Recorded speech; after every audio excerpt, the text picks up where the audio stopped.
Do you ever have one of those days where you're going to go out and shoot some photos, you've got all your gear packed up, you're excited to get going, you get there and nothing quite goes to plan? Yesterday was one of those days for me.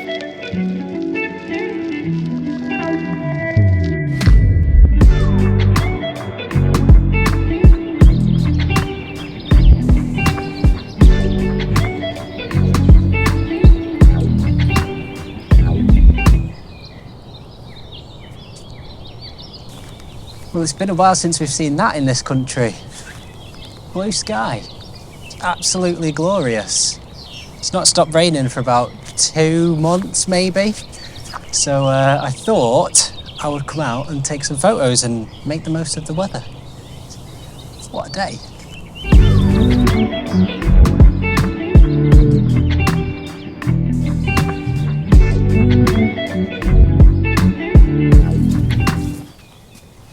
Oh, that's annoying. Just set this shot up so I could walk across the bridge, camera over there, not realising that there's a big chunky chain on it. Guess I'm turning back that way.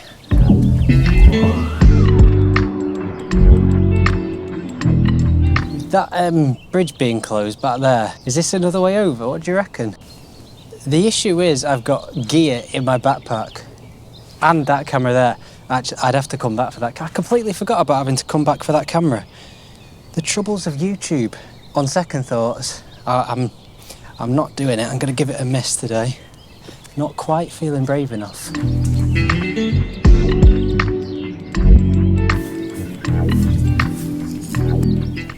I mean, you literally could not write this. Strip's not quite gone as I planned. I've managed to only come out with one battery. The others are charging at home still. That one battery is in that camera and only has 2 bars left. So change of plan for this video, which isn't the end of the world. Nice to get out at least. I really should learn to be more organised when I come out and do these videos. I always forget something. It's usually a drone memory card. Today, camera batteries. I'll definitely get better.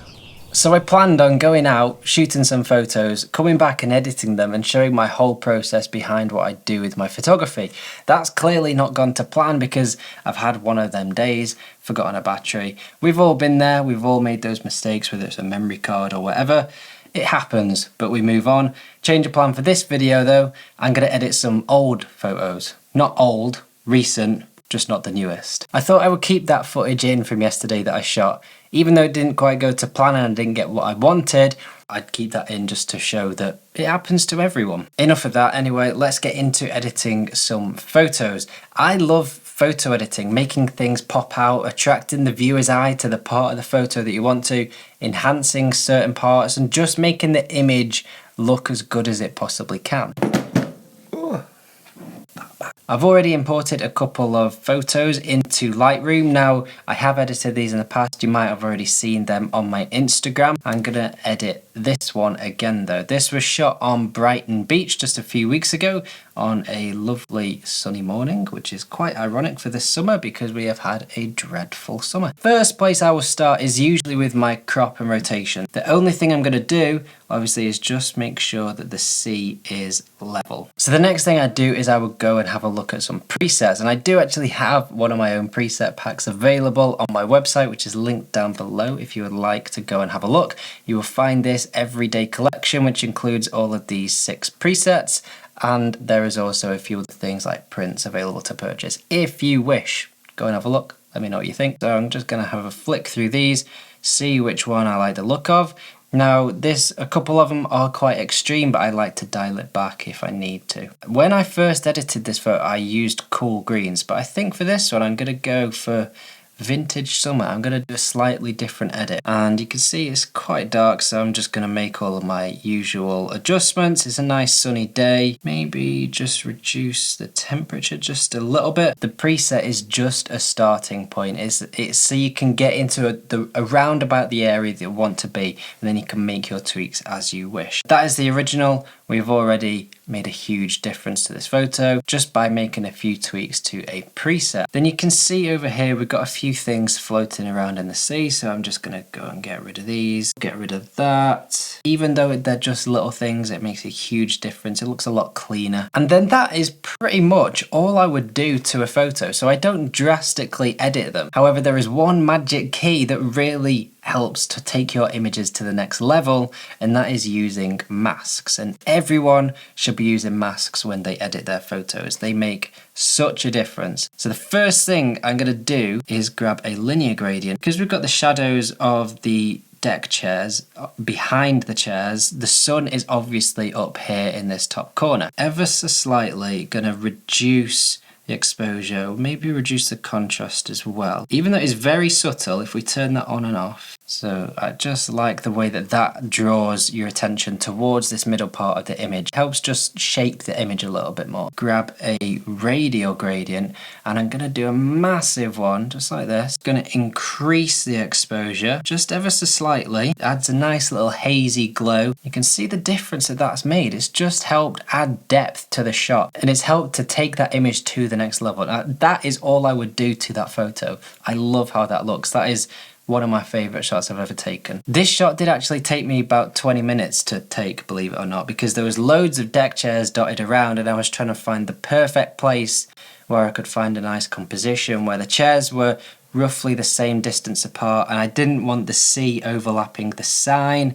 I was just trying to find the perfect composition, and I loved the shot for that because it's so aesthetically pleasing to my eye. I love that sort of shot. This one was shot in Snowdonia.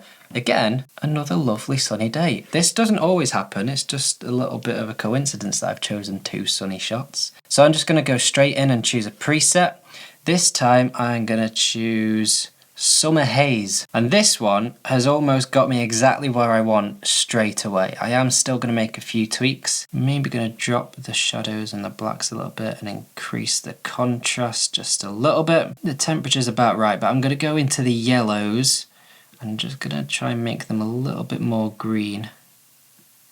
Maybe decrease the saturation, reduce the brightness of them. And I just want these red signs to pop a little bit more as well. So I'm going to go into the reds, reduce the luminance, and that just helps to make them stand out and pop a little bit more. That was how it was originally shot, and then those are the tweaks that we've made. And that again is pretty much all I would do to that photo. However, it is completely down to you. You can go around and play with the color grading if you want. Again, I'm going to go into my linear gradients and just add a little bit more depth to the image in the same way as we did before. So I'm just going to draw a linear gradient up where the shadow is, decrease the exposure. Let's darken down quite a lot and really help draw the eye towards this motorcyclist coming around the corner. I love that the brake lights on as well. Caught that just at the perfect time. I'm going to get a radial gradient, and the sun, as you can see, is coming from this top right corner because the shadow is going over towards the left.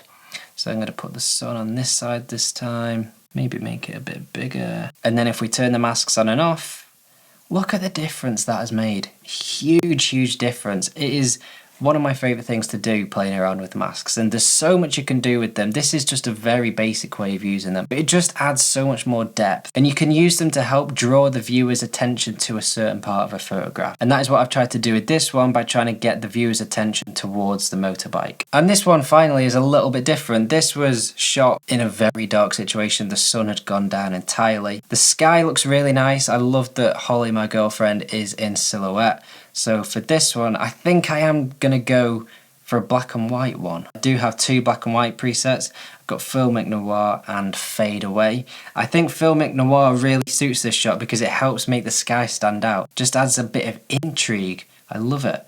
I am just going to increase the exposure slightly. Got Holly's hair blowing around in the wind, which really pops on that sky. And on this one, I am going to bump the grain right up as well. I love that look that you get with black and white photography when you have a grainy photo. I love that sort of photograph, that everything's in silhouette, looking out into the distance, nice wide open vista. We got a nice sky.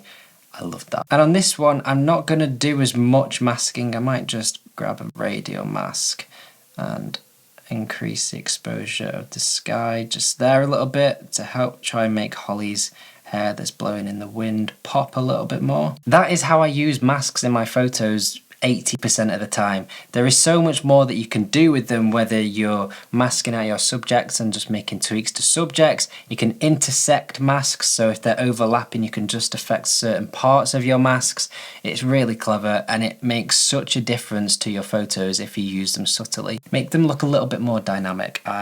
I'm a big fan of it. That is how I edit my photos. I like to keep it nice and simple, but when I go back to shooting, the main thing I'm focusing on is composition. And then when I get into Lightroom and stuff, I can then tweak and enhance that photo to look as good as it possibly can. So yeah, let me know your thoughts in the comments below. Go and check out my presets if you are interested. There is a link down below. And yeah, I'll see you in the next video.